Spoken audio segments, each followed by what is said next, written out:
SMP PGRI 2 Denpasar, sekolah yang terus berinovasi dalam membentuk generasi yang cerdas, berkarakter, dan peduli terhadap lingkungan. Namun, di balik semangat belajar yang tinggi, muncul satu tantangan nyata, yaitu meningkatnya timbunan sampah dari aktivitas harian siswa. Untuk menjawab tantangan tersebut, saya, Tude Nugraha Mantara SPD, selaku guru IPA di SMP PGRI 2 Denpasar, melakukan aksi cermat, cerdas mengolah sampah terpadu. Melalui pendekatan pembelajaran mendalam berbasis proyek, mengajak siswa belajar sains tidak hanya tentang teori saja, namun aksi nyata melalui kegiatan inovasi pembuatan komposter mini dan ekobrik. Dengan harapan dalam kegiatan pembelajaran ini, siswa dapat menumbuhkan kreativitas, kemandirian, berpikir kritis, kolaborasi, dan komunikasi yang baik untuk mewujudkan sekolah yang hijau berkelanjutan. Selamat pagi anak-anak semuanya. Pagi.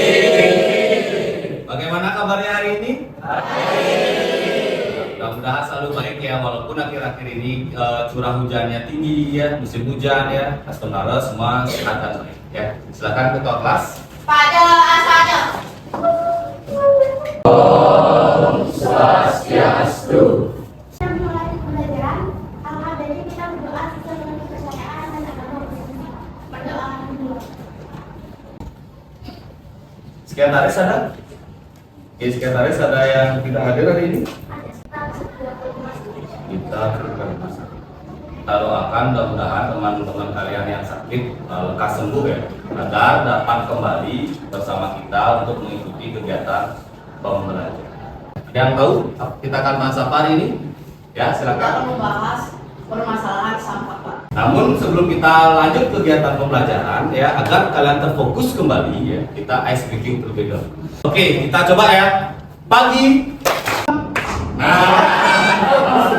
Sebelum itu silahkan dipersiapkan alat-alat pembelajarannya, baik buku, paket IPA, LKS, HP juga dikeluarkan ya, karena dalam kegiatan pembelajaran kita akan menggunakan handphone. Dicek di sekeliling kalian apakah ada sampah ya. Jika ada sampah, nanti disimpan terlebih dahulu ya. Jadi ketika kita sudah selesai kegiatan pembelajaran, baru sampahnya dibuang ke tempat sampah. Tapi dalam keadaan silent mode dan dipersilakan menggunakan atas izin guru. Sepakat?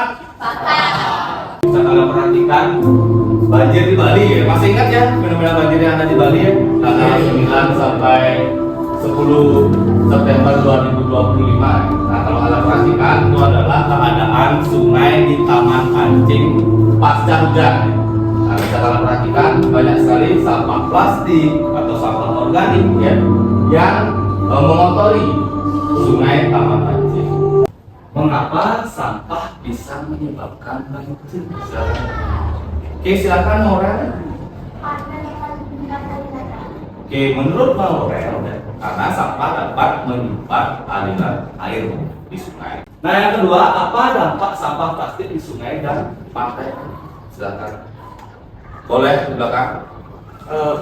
Dampak itu bisa membuat hewan-hewan di sana tuh mati dan air di sana menjadi kotor. Ya, jadi dampaknya mengganggu ekosistem dari pantai itu sendiri ya, sehingga banyak hewan yang meninggal atau mati istilahnya dan dapat mengotori lingkungan pantai. Atau itu adalah langkah kecil yang bisa dilakukan seorang pelajar. Pertama, membuang sampah pada tempatnya, terus mendaur ulang sampah, dan yang terakhir adalah mengurangi penggunaan sampah plastik sekali pakai. Berdasarkan hal tersebut, apa sih tujuan kegiatan pembelajaran kita pada hari ini? Ya?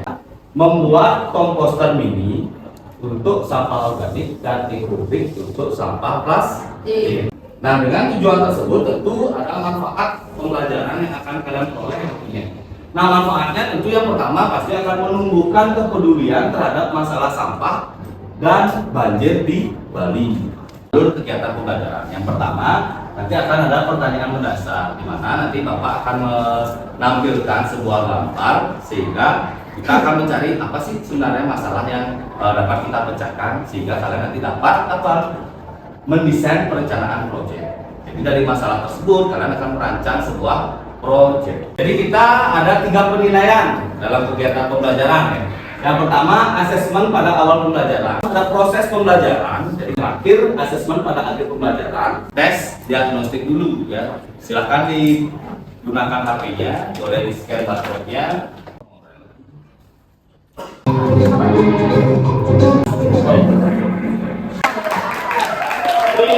Perhatikan tampilan gambar di layar. Kalian tahu di mana ini? Suwung. Di Suwung. Ya. Jadi kalau di TPA Suwung, kalau kita perhatikan, ya, komposisi sampah di sana masih banyak ya, dan hampir ya rata-rata sampah terbanyak itu adalah sampah organik ataupun sisa-sisa makanan dari rumah tangga. Inilah yang sebenarnya harus dikelola oleh masyarakat, dan gimana sih cara pelajar untuk dapat mengelola sampah organik tersebut sehingga tidak seluruhnya terbuang ke TPA Suwung. Bagaimana cara kalian menanggulangi sampah yang ada di Kota Denpasar agar tidak menimbulkan banjir? Kalian kaitkan, silakan Pak Nuh. Membuat ekobrik atau membuat pupuk. Membuat eco-brick atau komposter mini. Kita akan membuat komposter mini, yaitu mengubah sampah organik yang tadi banyak ya menjadi pupuk. Dan yang kedua, eco-brick untuk mengubah sampah plastik jadi bahan yang lebih bermanfaat. Jadi dengan dua langkah kecil ini sebagai pelajar dapat mengurangi sampah dan mencegah terjadinya banjir. Jadi lanjut di hal tersebut, hari ini kita akan membentuk menjadi 4 kelompok. Nah, silakan kalian menuju kelompoknya masing-masing. Silakan. Nah, sebelum kalian berkegiatan, tentu kita harus sepakati dulu ya berapa menit kalian dapat menyelesaikan proyek tersebut. Oke, 30 menit ya. Jadi kita sepakati dalam waktu 30 menit kalian dapat menyelesaikan proyek. KPD kan sudah ada pilihan proyek yang boleh kalian kerjakan. Kalian bisa memilih komposter mini ataupun eco-brick ya. Nah, untuk alat dan bahan sudah disiapkan dari rumah ya? Sudah bekerja sama dengan orang tua untuk menyiapkan alat dan bahannya? Sudah. Oke, untuk itu KPD saya akan bagikan di setiap masing-masing kelompok.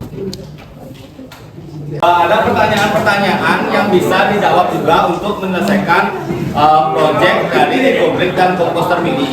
Silakan dibagi tugasnya ya dengan baik sehingga proyeknya cepat selesai dan tepat waktu. Oke, silakan bekerja.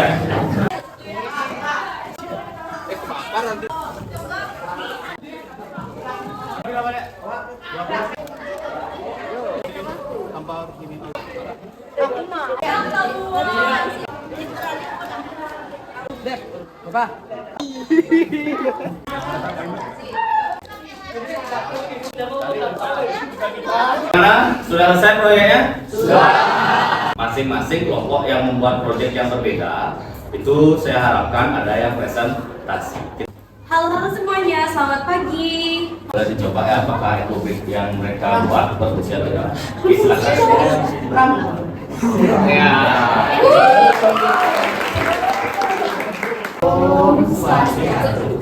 Dan kesadaran masyarakat akan kebersihan lingkungan. Jadi berdasarkan dua perwakilan kelompok yang telah presentasi ya, jadi eco-brick yang dibuat oleh kelompok 1 itu sudah baik ya, bahkan sudah bisa digunakan untuk duduk. Yang lain ada yang ingin menanggapi presentasi dari temannya tadi atau sudah baik? Sudah. Oke, boleh ditepuk tangan sekali lagi. Silakan, Morel. Menurut saya hal yang paling berkesan saat membuat eco-brick itu pas kita masukin sampahnya ke dalam botol. Jadi pas masukin itu kan kita ada kerjasamanya, dan itu jadi ingat manfaatnya gitu loh. Kayak, oh kita lagi ngurangi sampah plastik nih, berarti nggak bakal banjir lagi gitu. Habis itu pas udah jadi, itu kita merasa puas banget sama hasilnya. Apalagi sekali coba kita akan berhasil gitu, bikin bambu dari sampah plastik. Silakan ya.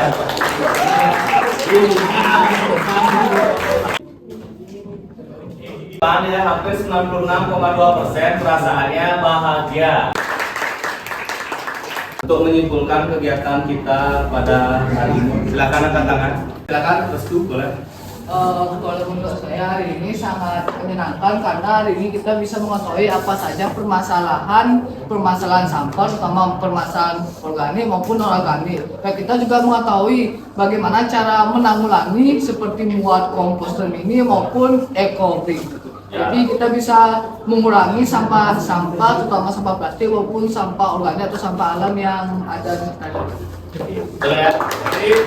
Jadi itu adalah dua hal langkah kecil namun dapat mengatasi masalah sampah, baik sampah organik ataupun anorganik. Asesmen penilaian akhir tadi sudah saya perhatikan, untuk produknya sudah saya nilai, dan sekarang ada sedikit tes, ya, tes kecil ya, melalui Google Form. Ya, ketika udah bekerja secara kelompok, udah selesai proyeknya, sekarang untuk tes akhir kalian harus bekerja secara mandiri. Silakan. Oke, jadi untuk pertemuan selanjutnya kita akan membahas tentang yang namanya krisis energi. Apa sih solusi yang harus kita berikan untuk mengatasi krisis energi? Oke, silakan. Pada asalnya.